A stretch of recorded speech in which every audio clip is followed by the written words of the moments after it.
Saludos amigos, saludos, gracias por estar de nuevo con nosotros en su programa Tiempo Medido, Peña de la Democracia en la República Dominicana. Son ustedes muy amables en estar con nosotros en este momento cuando llegamos a sus hogares a través de Teleradio América, con todas sus capacidades tecnológicas al servicio de la comunicación. Gracias por estar con nosotros, de verdad, por darnos ese privilegio en el día de hoy. Te lo agradecemos mucho. Mire, lo primero que yo quiero agradecer es al director de la Policía Nacional, al mayor general Eduardo Alberto Tein. Le voy a explicar por qué, pero también quiero agradecer a mi querido colega, amigo sancarleño, Diego Pesqueira, quien está con nosotros, y le agradecemos que está con nosotros, que siempre ha estado con nosotros, y le agradezco una gestión que hizo. También quiero agradecer al coronel Moquete, al coronel Sención, al primer teniente Francis, a un capitán del DICRIM y a todo el personal de la Policía Nacional en Baní que acudió a mi revolcadero de burro por lo siguiente. Ahí voy entonces a explicarle por qué. El jefe de la policía instruyó a la dirección de Baní, al coronel Moquete, al coronel Sención y a su equipo que asistieran a mi revolcadero de burros por la razón siguiente. El viernes, yo siempre acostumbro a ir los fines de semana, y el viernes yo no fui, por cierto, al revolcadero de burros, y mi casa fue violentada con una patecabra. Rompieron no solamente la puerta, que es corrediza, ¿no?, sino que para poderla romper y el candado, rompieron una parte de la pared, rompieron violentamente, abrieron todo. Ustedes saben, no robaron nada, sino que dejaron todo abierto. Y nadie, no es que hay mucha cosa de valor, pero bueno, no robaron nada, absolutamente nada. Lo dejaron abierto, totalmente abierto, y se fueron. Dicen que eran 2 ladrones. Dice un muchacho que se queda ahí y que salió después de que se fueron los individuos. Tanto el coronel Moquete como el coronel Sención dicen que es extraño que gente de esa naturaleza no roben nada. Bueno, ¿qué yo le puedo decir? Yo creo que sí. Entonces, tanto los oficiales que fueron por órdenes, se lo agradezco mucho, del general Eduardo Alberto Tein,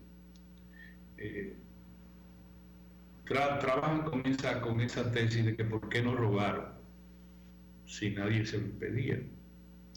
Entonces la tesis es de que si de verdad mi persona, que por qué, que yo no digo nada, ni hago escándalo, ni me pongo a eso. Claro que tomo las medidas precautorias del lugar, pero sí fusen auto a las autoridades, como hacen todos los vecinos de toda parte del mundo. Si le roban, o si intentan robarle, o si le desbaratan la puerta y la dejan de par en par, aunque no roben nada, después que revisamos hasta ahora quizás robaron algo, pero no había nada, no robaron nada, ni de valor ni de no valor, nada, sino que dejaron abierto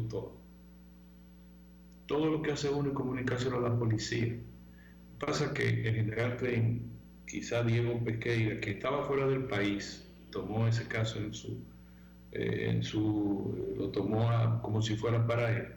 Quizá Diego Pesqueira le comunicó al general Tein la amistad que tenemos, y el general Tein también fue dirigente. Lo que sí yo sé que fueron muy dirigentes es la dotación policial de Baní. Todos fueron muy dirigentes conmigo, se lo agradezco mucho.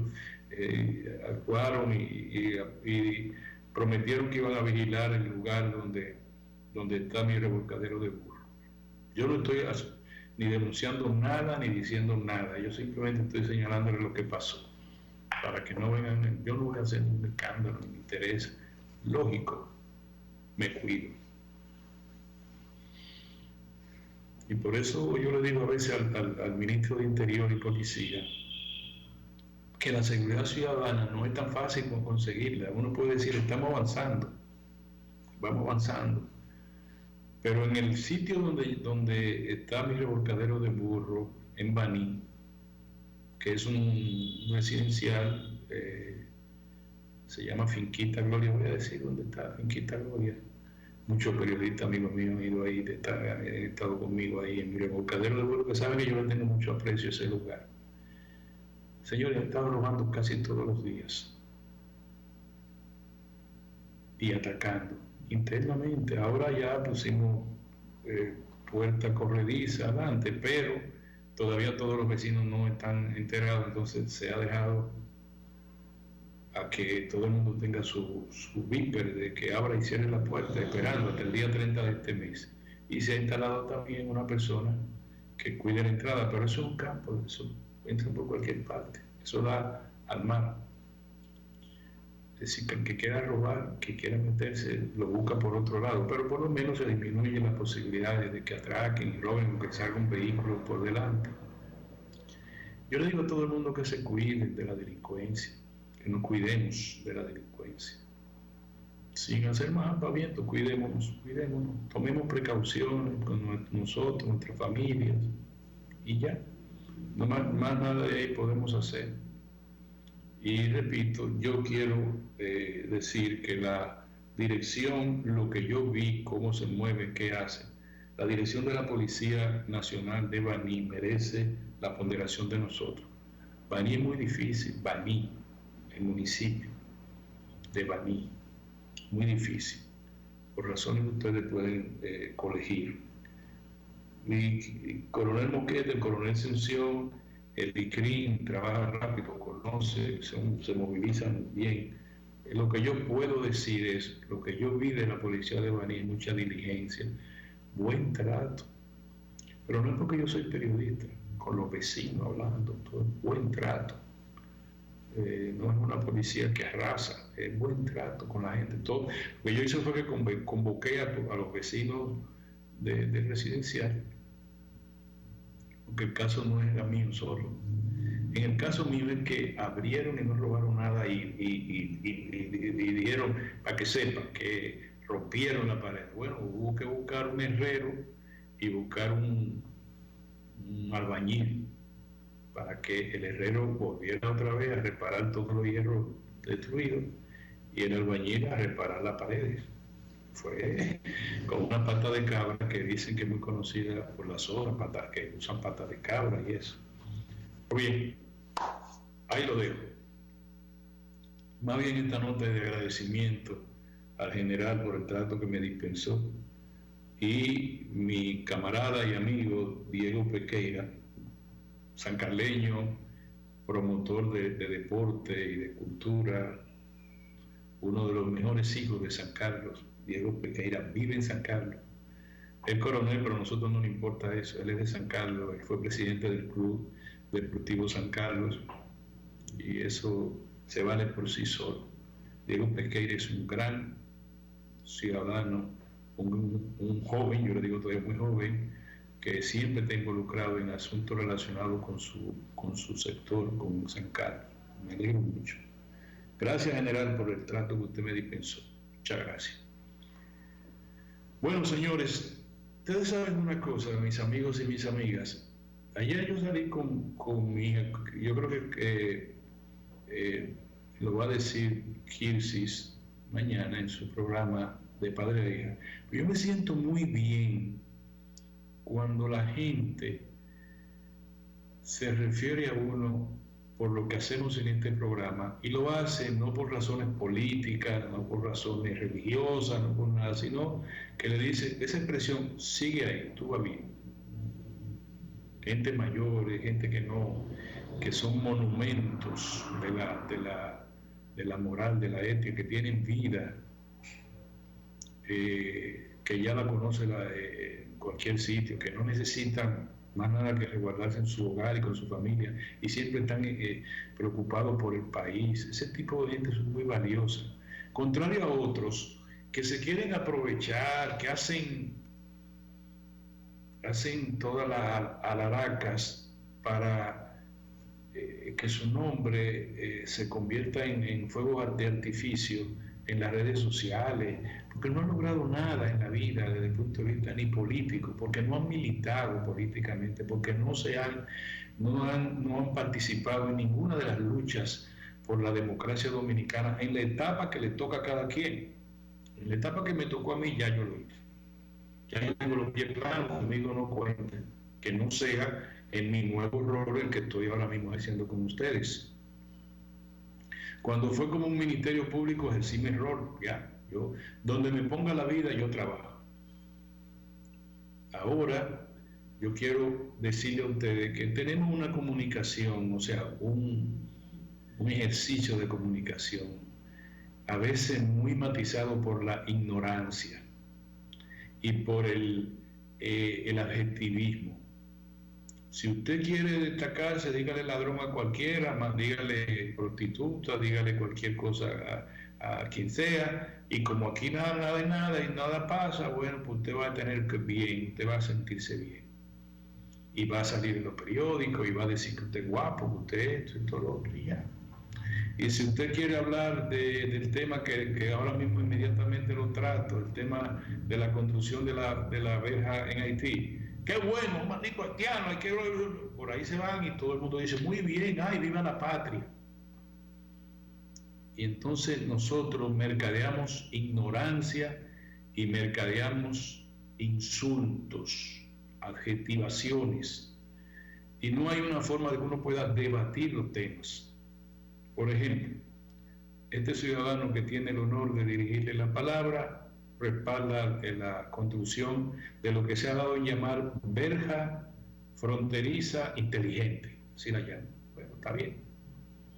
Ahora, yo no participo de embadurnar esa iniciativa de xenofobia, de racismo, de maledicencia. No, señor, no cuenten conmigo.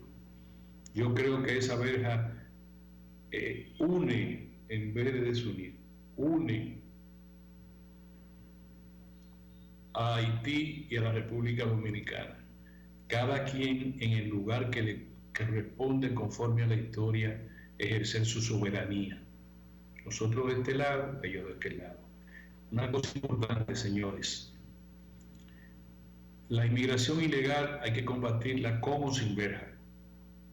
El narcotráfico o el contrabando de sustancias controladas hay que combatirlo con o sin verja.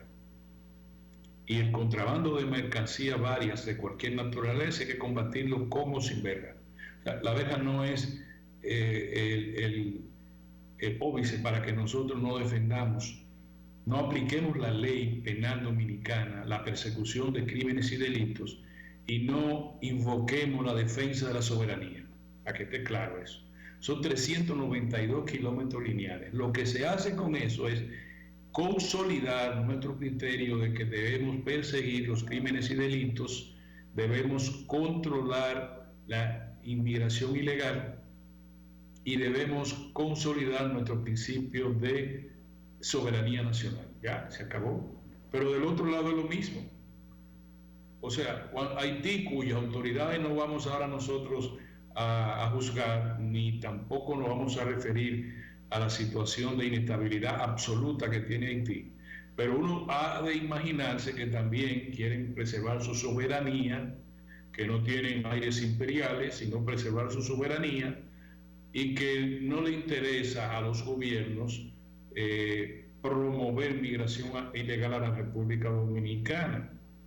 Por tanto, esa verja que va a tener 170 y tantos kilómetros, porque ya la Guardia construyó 10 kilómetros, 200 y tantos, debe ser una verja completa. Ahora tiene más puertas y más cosas que yo no sé, pero es una verja, dicen inteligente, porque va a estar dotada de todos los elementos tecnológicos y no es simplemente una empalizada, sino una verja inteligente. Bien, el primer tramo cuesta 1.700 y tantos millones de pesos y se va a terminar en 9 meses. Bien, ya la Guardia había construido, como le dije, 10.000 metros. Si cada kilómetro tiene 1.000 metros, son 10 kilómetros lineales. Bien, pero eso no, repito, no puede ser usado políticamente con xenofobia ni compararla con la iniciativa del presidente Trump en México, que son 5.000 kilómetros de frontera México-estadounidense, porque ese fue ordenado, esa iniciativa tuvo su génesis en la xenofobia, en el racismo. Sí, señor. Que sea bueno o malo, yo no estoy jugando eso. Yo digo que lo hicieron por eso, por una conducta política racista y xenófoba. Pero bueno, ese es un problema de ellos. Nosotros construimos una verja para que ayude a Haití y no ayude a nosotros, o para que nos ayude a nosotros y ayude de paso ayude a Haití. Eso es lo que tenemos que hacer. Y lo digo para que no venga a partir de ahora a creer que estamos olvidándonos de que hay un vecino ahí, un vecino que lamentablemente nos crea problemas, pero es un vecino. Y la defensa de la soberanía nacional no la tiene el que más disparate habla, la tiene los que la han defendido, yo no me incluyo en eso, los que la han defendido con su sangre, cuando la historia lo ha convocado, no los que están hablando y después se van a los resorts a tomar buenos vinos americanos. No nos cojan de pendejo, ¿de acuerdo? Ok. Bueno, lo otro que quiero tratarle hoy, y me voy a ocupar el programa casi completo con esto, primero decirle que la crisis entre Rusia y Estados Unidos, a propósito de Ucrania, ya se está tirando tiros esporádicos, todavía nadie quiere ser responsable, en la parte este de Ucrania, que está asumida una parte por rebeldes separatistas, dicen prorrusos. Bueno, está bien. Por ahí se está tirando. Ya hay una situación de tensión a nivel de Rusia, Estados Unidos y Europa. El presidente francés, el señor Macron, ha pedido una reunión con Putin, Vladimir Putin, el presidente de Rusia, de la Federación Rusa, y el presidente Joe Biden, presidente de los Estados Unidos. Ambos en principio lo aceptaron, pero uno dijo, si invaden a Ucrania ya no hay diálogo, ya no hay razones para dialogar, te dijo Biden. Y Putin dijo, es prematuro para una reunión de esa naturaleza. De manera que dijeron que sí, pero es que no. Los dos. Entonces, esa situación es muy difícil. Nosotros en la República Dominicana deberíamos tomar en cuenta eso, dar seguimiento a lo que los economistas llaman el sector externo. ¿Qué se deriva de esa crisis? ¿Hacia dónde va esa crisis? Yo creo que esa crisis se va a resolver, que está en el punto, cuando se está en una negociación, hay un punto en que la parte dice, no, que pase lo que tenga que pasar, para carajo se va todo el mundo. Ese es el punto más difícil. Luego de ese punto va todo disminuyéndose y van hasta que lleguen a un acuerdo. Yo le he dicho a ustedes que hay muchos expertos en psicología internacional y mucha gente que, eso es el sentido común. Para Rusia es de principio obtener seguridades de que no se van a instalar en Ucrania armamentos que puedan poner en peligro su integridad territorial o su soberanía, ¿ya? Y eso solo se logra si se mantiene la promesa o se acuerda que Ucrania no forme parte de la Organización del Tratado de Atlántico Norte. A cambio de eso, los rusos tendrán que garantizar que los separatistas que tienen una parte del territorio de Ucrania no prosigan con sus afanes de construir ahí una república que no tendría el respaldo de Occidente en ningún tipo. Bueno, ese es el pleito.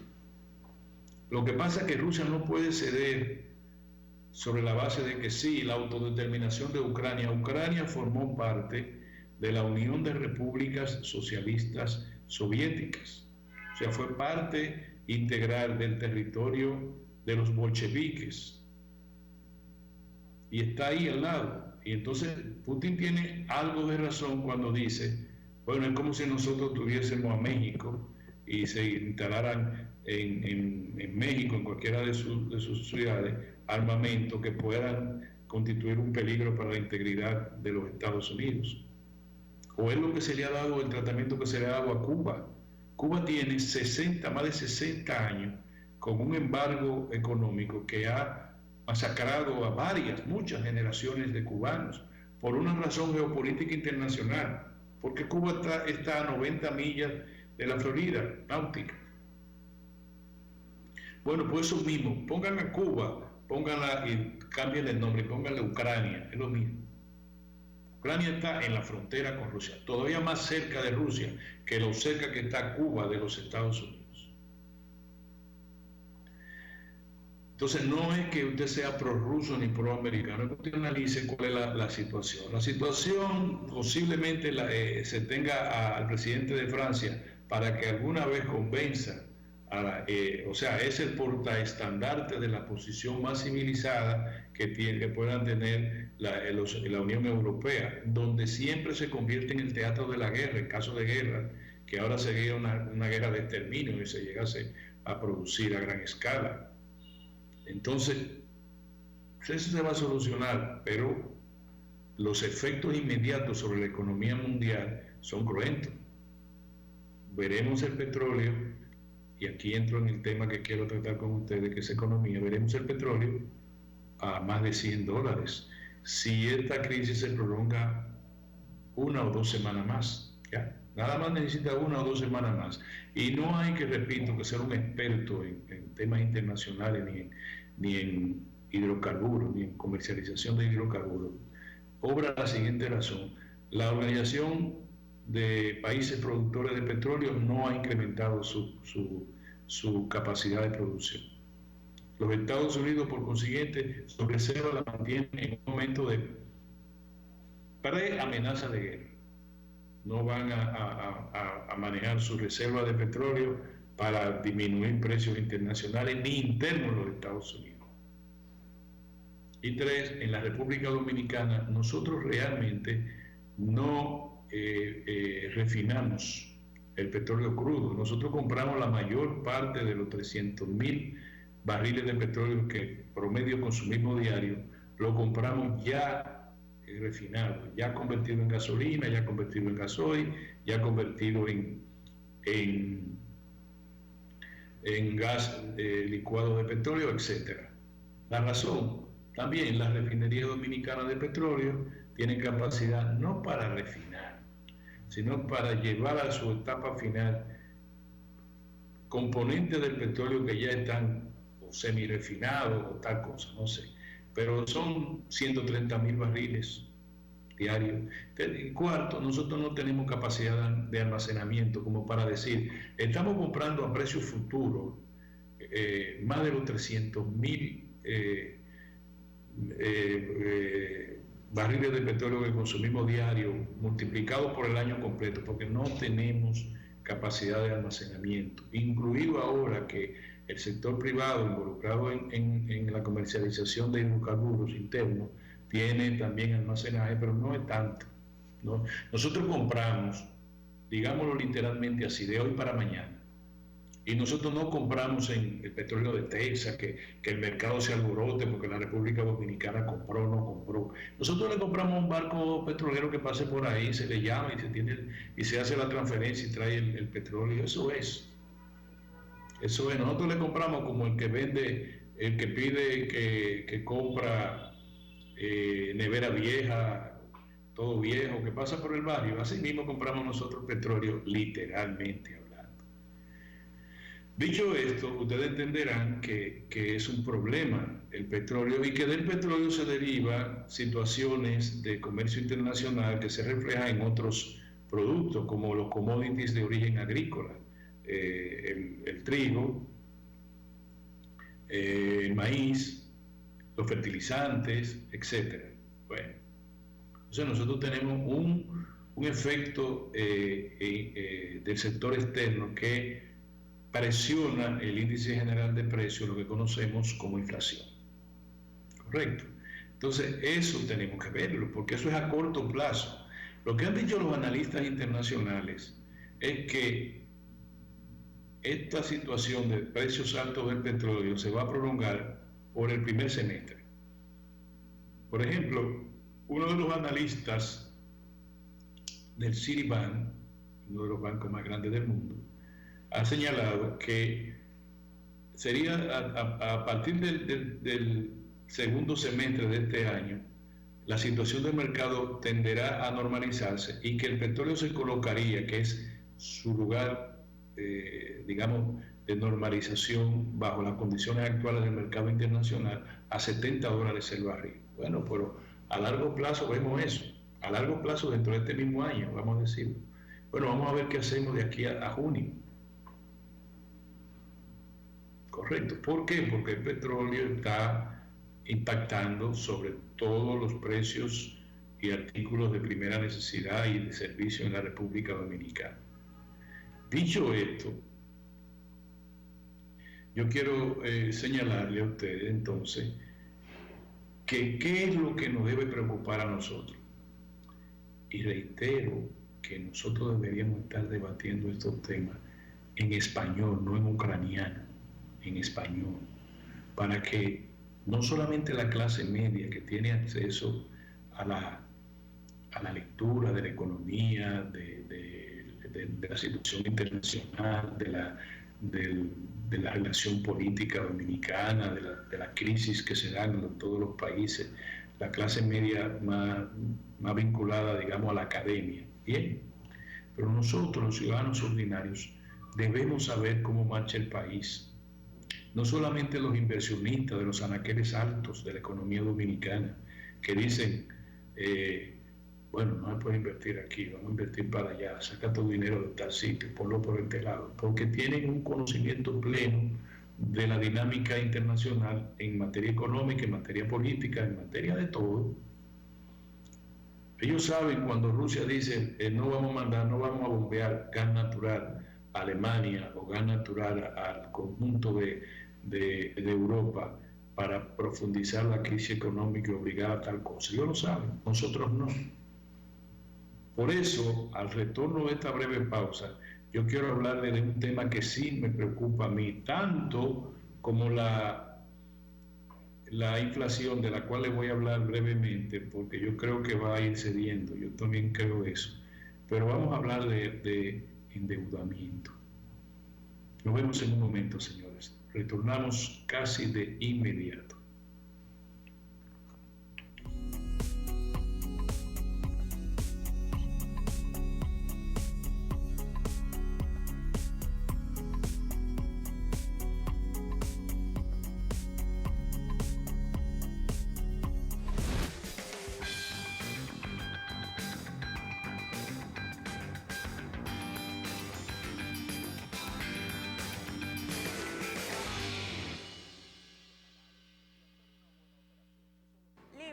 Para poder pagar la uni desde donde esté. Libre para checar que me pagaron sin gastar mi internet. Y para hacer mis transferencias sin tener que estar buscando Wi-Fi. Para poder ver lo que tengo en mi cuenta sin que se me acabe la recarga. Ay, sí, lo fácil que es de usar.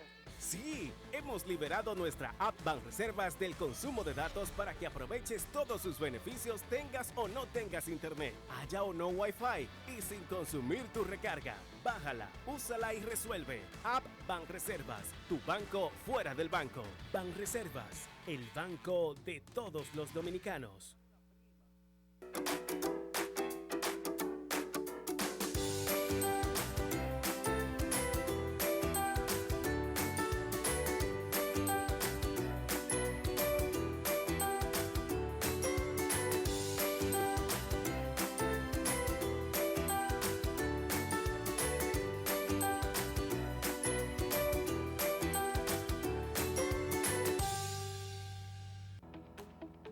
El Banco Central hace política monetaria. Para ello, utiliza la tasa de política monetaria, buscando incidir en las tasas de interés a que los bancos captan ahorros y prestan para el consumo de los hogares y la inversión de las empresas. El objetivo de la política monetaria es mantener la inflación en torno a una meta definida por el Banco Central, logrando la estabilidad de precios y contribuyendo a crear las condiciones para un crecimiento económico sostenido. Banco Central de la República Dominicana, por la estabilidad y el crecimiento. La Cámara de Diputados aprobó con modificaciones el proyecto de ley que regula el patrimonio empresarial del Estado, los fideicomisos públicos y crea el Centro Nacional de Empresas y Fideicomisos Públicos. El presidente del órgano legislativo, Alfredo Pacheco, planteó que la pieza fuera aprobada en primera lectura y que los debates se produzcan cuando sea conocida la segunda lectura. En otra información, Pacheco recibió la visita de cortesía de una delegación de los Carabineros de Chile, encabezada por su director, el general Ricardo A. Yáñez Rebeco. Durante el encuentro, en el que también participó el ministro de Interior y Policía de República Dominicana, Jesús Vázquez Martínez, Pacheco agradeció la colaboración de los Carabineros de Chile para la seguridad ciudadana en República Dominicana. En otro orden, los diputados guardaron un minuto de silencio por la memoria del sacerdote padre salesiano Luis Rosario y Rafael Díaz, padre del diputado Manuel Díaz y Sergio Rafael Vargas Puentes. Cámara de Diputados de la República Dominicana.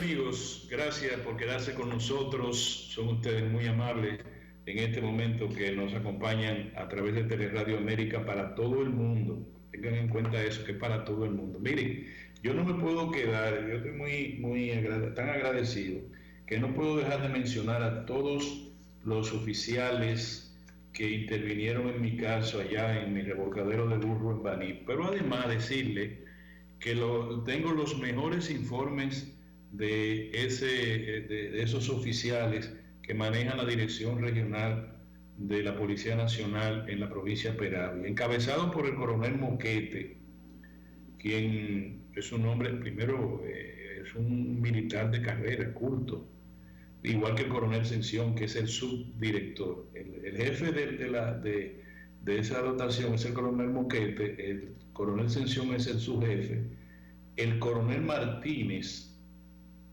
es el jefe también de operaciones, el mayor Sierra Bello es el jefe, el encargado del crimen, que es el departamento que tiene que ver con los asuntos de persecución de los crímenes por parte de la policía. Entonces yo quiero decirle también al teniente Francis, como le dije, y yo quiero decirle al coronel, oiga bien, coronel Diego Pesqueira, el querido colega, que lo que yo veo hasta ahora es que Baní está muy bien administrado, muy bien protegido por esa dotación, que merece, y le quiero esto decir al mayor general Eduardo Alberto Ten, merece que le den todo el apoyo del lugar, en vehículos, en habituallamiento, en todo, porque la provincia de Peravia es una provincia muy, muy difícil históricamente, y ellos están haciendo su trabajo. La verdad que inmediatamente me hablaron de cómo se manejan en estos asuntos, que yo no he aprendido nunca mucho de eso. Sé que son una oficialidad bastante competente. Yo me alegro mucho de que Baní esté bien protegido por una buena policía. Y ojalá, quién sabe, si los aumentan de rango esos muchachos, trabajan tanto. Gracias a todos, de verdad, muchas gracias por el trato que yo he recibido y la protección que están dando a la zona. Así que a los delincuentes que dejaron abierto mi casa, 2 advertencias. La primera es que yo me protejo también. Y la segunda es que estamos protegidos por una Policía Nacional eficiente, se lo digo, eficiente, que hace su trabajo en Baní. Muchas gracias, de verdad. Bueno, ahora les voy a hablar del problema principal que a mí me parece que a corto y mediano plazo tenemos nosotros, que es la deuda o el endeudamiento público. Miren qué pasa. Si yo les digo un dato, ustedes se van a tirar de cabeza. Este dato lo saqué yo de los informes del CRET, como el Centro de Estudios Económicos Regional, creo que es que se llama. Que ahí están muy buenos economistas que hacen muy buenos trabajos. Como este que les voy a decir ahora, que a mí me llamó la atención, dije, no, tengo que decírselo a mis amigos de la televisión. La deuda pública se ha incrementado en 20 años. Cuenten ustedes, desde el año 2000 al 2021. La deuda se ha incrementado en un 1.294%. Llevado en el 2000, la deuda era $4.447. La deuda global, ustedes saben, la deuda se divide en dos, básicamente. Yo no entiendo mucho eso, pero dice deuda del sector no financiero, que es el gobierno, todas sus instituciones, y la deuda del sector financiero, que es el Banco Central, y otras deudas que caen dentro de eso, que le llaman el sector financiero, ¿no? Son dos tipos. Pues todo junto eran 4.447 millones. En 20 años subió a 62.036 millones. De 4.447 subió a 62.036 millones. ¿Qué es lo que pasa? Que a nosotros nos han tenido con una, yo digo, con una fantasía. ¿Cómo así? Los propios economistas, que yo les digo que muchos hablan ucraniano, que uno no lo entiende. Fíjense, en 20 años de $4.447 subió a $62.036. Subió en términos porcentuales 1.294%. Pero ¿qué pasa? El gasto o la inversión pública, gasto. Ustedes saben que el presupuesto general del Estado se divide en un estimado de lo que entra, de lo que ingresa al gobierno, y una ley de gasto. La ley de gasto es una ley que hay que cumplirla. Ley de gasto. Usted estima lo que le entra, pero la ley le dice en qué usted lo gasta. ¿De acuerdo? Pues miren, la ley el gasto se incrementó en esos mismos 20 años en solo un 4.2%. El gasto. O sea, usted tomó 1.294% más, aumentó su deuda, el endeudamiento. Usted se endeudó por esa cantidad, pero resulta que solamente usted se incrementó el gasto, que el gasto es gasto corriente e inversión, en usted invertir en carreteras, no sé cuánto, solamente en un 4.2% en 21 años. El déficit fiscal promedio, ¿qué es el déficit fiscal? El déficit fiscal es la relación negativa que hay entre lo que le ingresa al gobierno y lo que el gobierno tiene que gastar o invertir. Relación negativa. Es decir, menos me ingresan que lo que yo gasto. Eso es déficit. Si me ingresaran más de lo que yo gasto, fuera superable. Entonces, el déficit fiscal se ha mantenido promedio en esos 20 años en 2.9% del PIB. Entonces, que yo le digo, ¿cómo es que no ha mantenido a nosotros? Por ejemplo, eso que yo le estoy explicando al precio acá. ¿Y en qué diablo nosotros hemos ese endeudamiento que fue en 20 años subió de 4.447 a 62.000 millones de pesos? ¿Cómo así? Bueno, nos dicen lo siguiente. El endeudamiento se valora de la siguiente manera, como nos han enseñado a nosotros, en proporción al Producto Interno Bruto. ¿Qué es el Producto Interno Bruto? Es toda la riqueza que tiene el país contada en un año. Todo lo que se expresa en riqueza, los activos del país, que incluyen ríos, todo.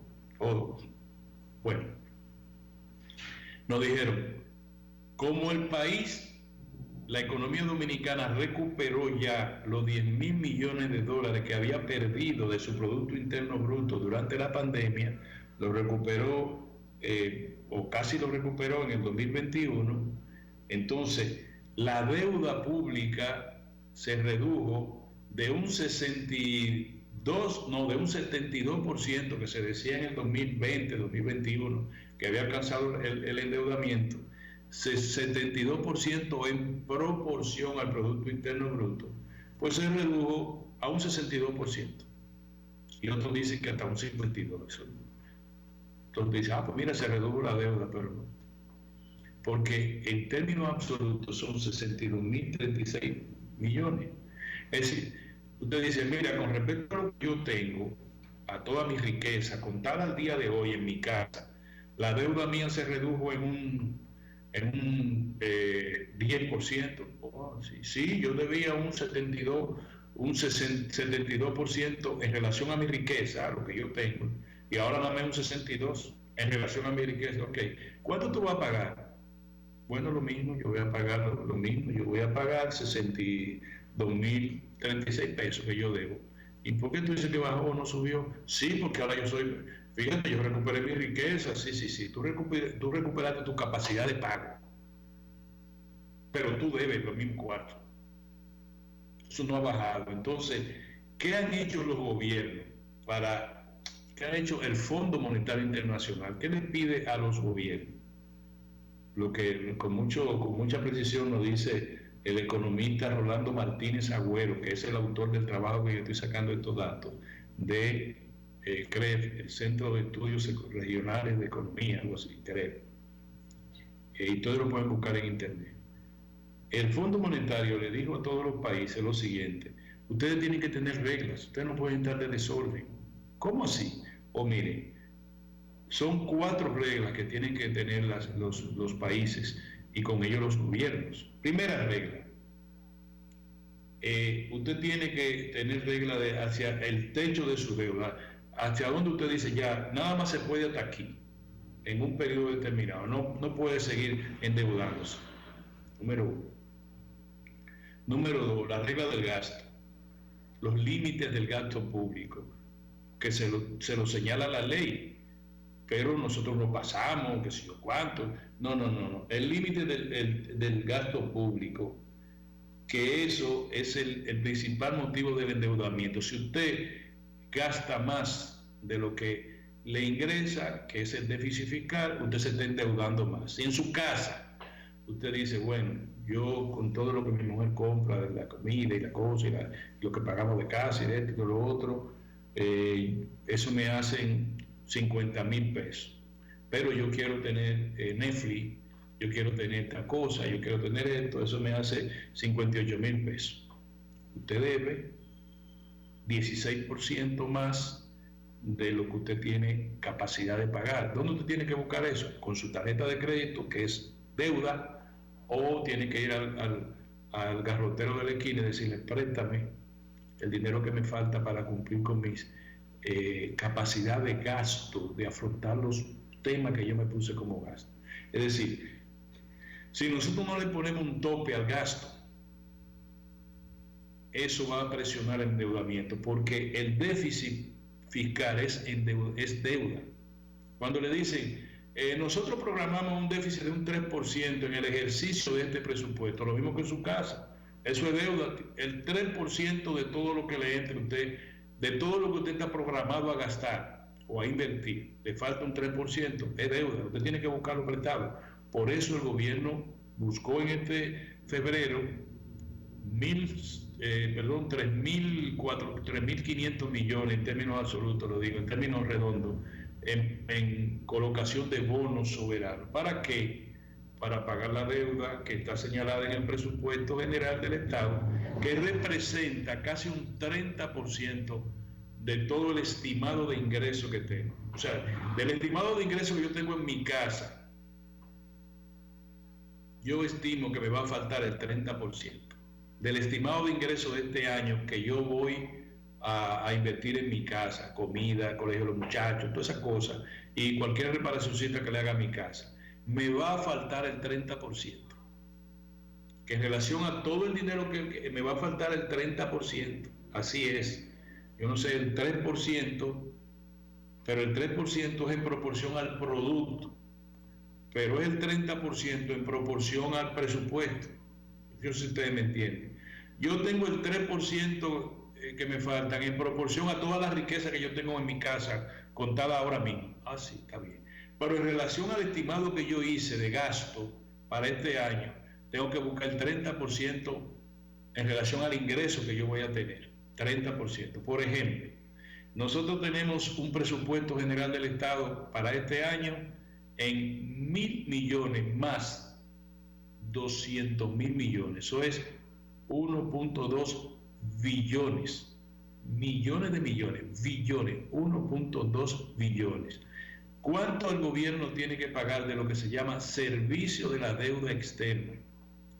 Va a tener que pagar como 260, 270 mil millones. ¿Qué significa eso? Entre el 28 al 30% de todo lo que va a ingresar al presupuesto, que se estima que va a ingresar. ¿Dónde conseguir ese dinero? En los bonos que el gobierno colocó. El gobierno colocó esos bonos para pagar eso y un poco más para hacer lo que le llaman una gestión de pasivo, es decir, comprar su propia deuda que estaba más cara, comprarla más barata, se iba a vencer, por ejemplo, dentro de 10 años, yo te la compro ahora, pero más barata. Luego, colocar los bonos, esos bonos, había deuda cara, la colocamos barata ahora. Eso ahorra una cantidad, es decir, usted le dice al carrotero, al prestamista de la esquina, mira, yo te dije que yo te lo voy a pagar un año, yo te lo pago ahora si tú me bajas la tasa te pago todo el dinero, tú se lo pagas, y luego va ahora que está apretando más barato, usted va donde aquel le dice, ven, yo te voy a firmar varios papeles para pagarte en 2 años, yo la préstamo. Sale más barato que el prestamista que usted tenía anterior, al cual usted le compró, le readquirió la deuda que usted tenía más barata. Eso es, ¿qué hace? Bueno, entonces yo le digo, eso es deuda, ¿verdad? Entonces, por eso le dicen, la regla del gasto, ¿cuánto usted va a gastar? No calcule más de lo que usted pueda gastar, pero tampoco menos. Por eso que tiene que tener ahí una regla de cuál sería el déficit. Usted no le puede decir al país, el déficit programado es del 2.7%, y luego al final del año dice, bueno, el déficit se fue al 4, al 5.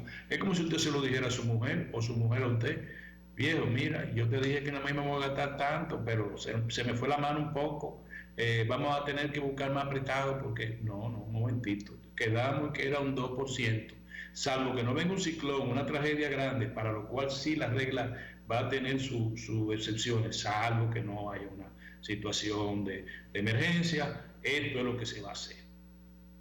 Esa regla del gasto es esencial porque es la que produce el endeudamiento. Si usted se pasó, va a endeudarse. Y si usted está menos, no va a producir el crecimiento que la economía debe tener en ese año. Porque usted no puede crecer en un año con la idea que usted tiene de 20 años. No. En este año, ¿cómo nosotros crecemos? Vamos a crecer de esta manera, según sus posibilidades. Así son las economías, no decir, vamos a construir ahora 10 metros. No se puede. Esto da, lo de este presupuesto da para ampliar el metro desde el 9 hasta los Alcarrizos. Y ya no da para más. Es decir, usted tiene que tener un control del gasto que se debe reflejar en calidad del gasto. Por ejemplo, no se entiende por qué el gobierno que dijo que había una sobrenómina, resulta ahora que estamos gastando más en nómina pública. No se entiende. Debió reducirse toda la nómina, debió reducirse la nominilla y todo, es decir, no va eso. Y si usted vota a un empleado y quiere uno de sus partidos, usted pone 1 por 1, no 3 por 1, porque ahora la nómina se amplió. Le pueden buscar toda los periquitos de decir que fue por esto. No. La nómina se amplió. La nómina pública, que son más de 600.000 empleados, el 85% de los cuales perciben menos de 20.000 pesos mensuales. Entonces, ¿dónde se amplió la nómina en términos de costo de la nómina? En los pejes gordos. Porque no fue lo de 20.000 pesos. A quien tenía 20.000 pesos dice, no, yo no trabajo por 20.000 pesos, yo soy el secretario general del comité de base número 4, y que usted va a ser nombrado director del Departamento de Asuntos Sin Importancia, el ministerio tal, y usted va a ganar 40.000 pesos. Entonces se duplica la nómina. ¿Entiende? Ok. Entonces, la otra regla, ya le dije la regla de la deuda, que usted no puede endeudarse porque le dé la gana, si no tiene que ser con los programas. Hay una estrategia nacional de desarrollo que le dice cuál es el endeudamiento en un año hasta el 2030, el nivel de endeudamiento, la calidad del gasto. O sea, debe ser así. La regla del gasto, ya se lo dije, la regla del ingreso. ¿Usted sabía que el ingreso también tiene regla? ¿Cómo así? Bueno, porque usted no puede tener ni menos ni más de lo que realmente puede darle la economía de ingresos. Porque si es menos, pasa lo que está pasando ahora, que tenemos una presión fiscal muy por debajo del promedio de América Latina. ¿Qué es la presión fiscal? La presión fiscal es la relación que hay entre lo que le ingresa al gobierno a través de los impuestos y a través de las tasas o aranceles de aduana en proporción al Producto Interno Bruto. Volvemos a la familia. Lo que me ingresa de mi trabajo, el trabajo de mi mujer, de que yo voy a vender una parcelita que tengo, cualquier cosa, en proporción a la riqueza que ellos tenemos juntos, riqueza en un momento determinado. Ese se llama la presión tributaria. La presión tributaria es de un 14, ha llegado a un 14.5. En América Latina el promedio es 21%. Por tanto, nosotros tenemos una fiscalidad mucho menor de la que debemos tener. Pero la regla debe decir, tampoco la puede tener mucho mayor de la que debe tener, porque entonces usted lo que ha hecho es que incrementa una fiscalidad que daña la economía. Tiene que estar en el justo espacio en donde debe estar. Yo creo que ahora se requiere de una fiscalidad mayor. Bien. La regla del ingreso, yo les dije que no puede ser el límite máximo ni mínimo, sino el que indique el momento. Eso debe haber una regla también. Esas son las reglas que le dije. Bueno, se las repito. La regla de la deuda, que no puede, tiene que haber un techo de deuda. Usted no puede coger prestado cuando le dé la gana permanentemente. Tiene que tener un balance del presupuesto. Bueno, esa no se la dije, que es la número 2. El presupuesto tiene que tener un balance de resultados financieros. ¿Cómo así? Igual que su casa, maneje su presupuesto, que no se pase. No se pase, eso es todo. Luego la regla del gasto, no gaste más de lo que usted está señalado en una ley de gasto, porque eso genera un déficit fiscal y el déficit fiscal es deuda, ya se lo expliqué. Y la regla del ingreso, que el ingreso es justamente lo que usted puede producir de ingreso, no sobre ingreso ni menos ingreso. Ahora tenemos menos ingresos del que debíamos tener. Esto, 85 países ya tienen reglas de deuda, 93 países ya tienen regla de balance presupuestario, 17 países tienen regla de ingreso. La República Dominicana no está todavía en ninguno de esos aspectos. Ustedes ven, eso quería yo decirle. Entonces, lo último, no, ya no me queda. Yo mañana voy a hablar de la decisión del Banco Central respecto al dólar, que es importante. Yo me he vuelto economista hablando disparate, pero creo que estoy hablando en español y no en ucraniano. Señores, mañana es el programa de Kirsi, que yo estoy muy contento porque ha llegado a la familia dominicana. De verdad estoy muy contento con el programa de Kirsi, de padre a hija. Nos vemos mañana, señores, con la gracia de Dios.